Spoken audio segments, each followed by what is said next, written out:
ساخت شلنگ پیکور بیل 220.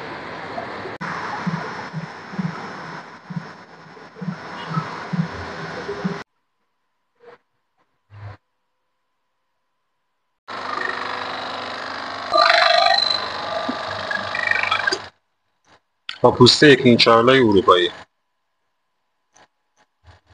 برای شلنگ 2 متر و 40 تقریبا بین 50 تا 60 سانت فنر نیاز داریم. تا 65 هم میتونیم ببریم.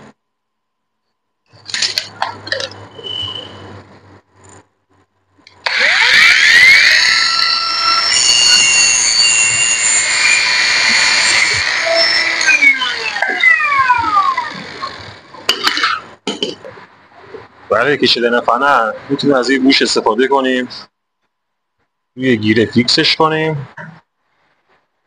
فنر رو انقدر میکشیم تا به متراژ 2 متر و 40 یا 50 برسه. این حالت میکشیمش تا بشه 2 متر و 40 سانتی متر.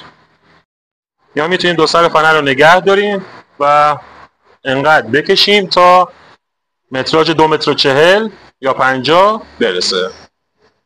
وقتی فنر به متراژ دلخامون که رسید، یه گوش اسیری میذاریم روی این قسمت پوستگیری شده که فنرمون موقع جا زدن گیری نکنه.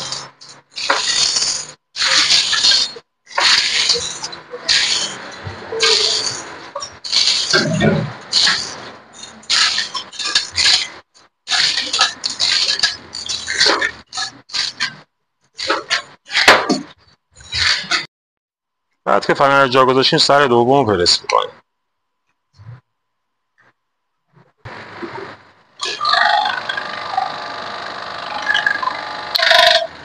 ما فنرمون رو از شلنگ بلندتر میگیریم که بعد از پرسکاری فنر تحت فشار پشت پرس وایسه که دیگه آویزون نشه.